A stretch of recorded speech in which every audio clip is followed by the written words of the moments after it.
Hey everybody, I hope you're all doing well. This video is going to be covering what I consider the criteria to be for an A plus setup. Okay, now I'm going to be following the framework of my three-step distribution model because of course that's what I trade, but I am going to be showing you how some of these options are interchangeable and how it can become applicable to your trading. And that's how it's honestly it's what I see a lot of my students trading. I don't see them trading the exact same signatures in the exact same models and entries that I take. Some of them do, of course, but what the others are doing is that they're just taking the overarching framework and they're substituting in and out certain pieces, such as their entry model or how they're capitalizing on different moves to catch trades. And I'm going to be going over the overarching framework for how they're able to identify these A plus setups. Okay, so let's get into it. Step one, your high time frame bias. This is going to trump everything. Okay, in order to identify a big distribution in the market, something has to happen before that. And as you guys should know by looking at my other videos, you should know by now that it stems from a manipulation into your distribution, right? So you're going to be identifying this manipulation using your high time frame bias, or you're going to find out on the high time frame, which is going to grant you that bias. Okay, so your first step is to identify your manipulation so that you can be granted your bias and understand which direction the market is going to move in. So then when we go to our second step and our third step, we completely eliminate the other side of price, right? If we see a manipulation that we're expecting price to expand higher, we now can shift and we can align our high time frame and low time frame, knowing that we're only looking for bullish setups and that everything else internally on our low time frame, if we see price go lower, we know that that is a retrace and we know that it's not a reversal because we have our high time frame bias from our high time frame manipulation. And I'm going to be going over the criteria for the manipulation.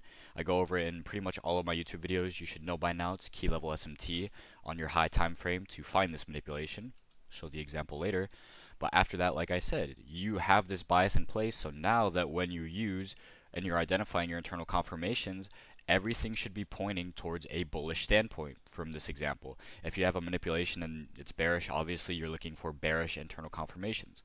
But that is so that we can filter out all of these internal retraces and we can identify them as retraces and not reversals. Even if we come down and maybe it looks like we're breaking structure, it's actually a sweep because we can trace this back to our first step, which is how we gained our bias in that case, right? So, aligning high time frame and low time frame. I always use the open low high close or the open high low close. That is the best way to understand again what is a retrace and how to catch discounted or premium areas of price to continue following your overarching bias. And I'm going to show you that later. It'll all make sense, okay? I just do this as like a little precursor to the example so you know what to expect. And then of course, this is actually funny, okay? The third step, funny enough, is the least important to me. What most traders think is the most important is the least significant aspect to an A plus setup. You can take any entry model, your unicorn, your inversion, your fair value gap, anything can follow, or any entry model can follow these two steps. This is so insignificant to me, and a lot of times I don't even really use a model. I use my change in state of delivery as my confirmation for a trade entry. I don't even take an inversion or a unicorn or anything like that. Okay? So that is the criteria following my three-step distribution model framework for how we're going to identify super high quality setups. Right? So let's go actually hit the charts now so that you understand what to expect. First of all, what's our first step? We're going to identify our high time frame bias. Now, I'm not going to go too in depth because I have an entire video dedicated to how I find the bias, but really quickly as a recap, you know it is a high time frame key level, which is high time frame highs and lows, which you're using as liquidity, or high time frame fair value gaps paired with an SMT. Your SMT is just used as an extra confirmation tool to sort out the invalid areas of liquidity that are more likely to get ran through, and not to be used as a sweep, but as a continuation in a way. I forget the word for that. A liquidity run, I think is what it is. Excuse me. Right? So we've identified our high time frame key level getting tapped into, and we've spotted that on our high time frame using high time frame liquidity. Again, why do we not use low time frame liquidity? because everything here looks like it could be a sweep and a break of structure. We don't want this. We want to avoid this, and in order to do that, we're using high time frame areas of liquidity and imbalances for our high time frame manipulation. Now, how am I aligning this? If we go to our second step, we know we go from identifying our manipulation to aligning our high time frame and low time frame. So we're using our high time frame key level in SMT, and we are pairing that with an open low high close, right? So what am I looking for when this key level is hit? Well, in this case, it's like a 2-in-1. The hourly candle opens and manipulates lower into our key level in SMT, meaning that we are in a discounted price. We're putting in the bottom wick of our hourly candle before we expect it to expand, right? So literally, this is how I take my trades. It's this simple. In this example, if I was on the chart, you could literally bottom tick the day pretty much from your high time frame manipulation. You just align your open, low, high close with your key level in SMT, and you take a change in state of delivery entry. Notice all I've done there is I've identified the manipulation. I've looked for the internal confirmations. I haven't even used an entry model.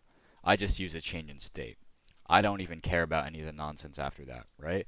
But you can see in 2 steps, we have literally found a very high probability manipulation from our high time frame bias and our high time frame key level in SMT, and we've used our internal confirmations such as the change in state of delivery and the open high, or the open low high close in this case, to catch the bottom of this distribution. Okay. Now that is strictly following my 3-step distribution model.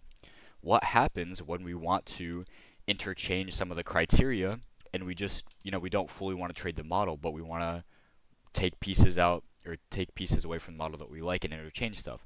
Well, in my opinion, the high time frame bias is a must. Okay, same with the low time frame confirmations pretty much. Now, let's take a look at some examples for how we can interchange our entry models, because like I said, least significant thing. How are we going to do this? Okay. Well, first of all, our high time frame manipulation always stays the same. We know this manipulation is going to be bullish until we take out our draws on liquidity. And as you can see, draws on liquidity, super simple, just targeting opposing session highs and lows. Okay, we manipulated at the low, sweeping out New York PM session low with our high time frame key level in SMT, targeting Asia session highs. From this manipulation, I'm expecting bullish price action until the draw on liquidity is hit, which is the Asia session high. So the high time frame manipulation and the high time frame bias is going to be the same. We're just going to be bullish all the way up until this Asia session high is hit. Now, let's say we didn't catch this entry, which maybe isn't too realistic, right? Maybe we don't bottom tick this entire move because it's Asia session and we're not on the charts. How do we capitalize on aligning our time frame and finding a different entry model from our bias? Open, low, high, close. What do we notice about every hour or our next high time frame candle opens after our manipulation? They are all open, low, high closes. What's happening and what you're seeing on these charts are internal retracements stemming from your high time frame manipulation. So again, our high time frame key level giving us bullish ideology, and we're anticipating high time frame candles to be bullish. So when our new high time frame candles open and our draw on liquidity hasn't been met yet, we're expecting open, low, high closes. We're expecting open, low, high closes. Right? And you can see right when the hourly candle opens is right when we get those retracements.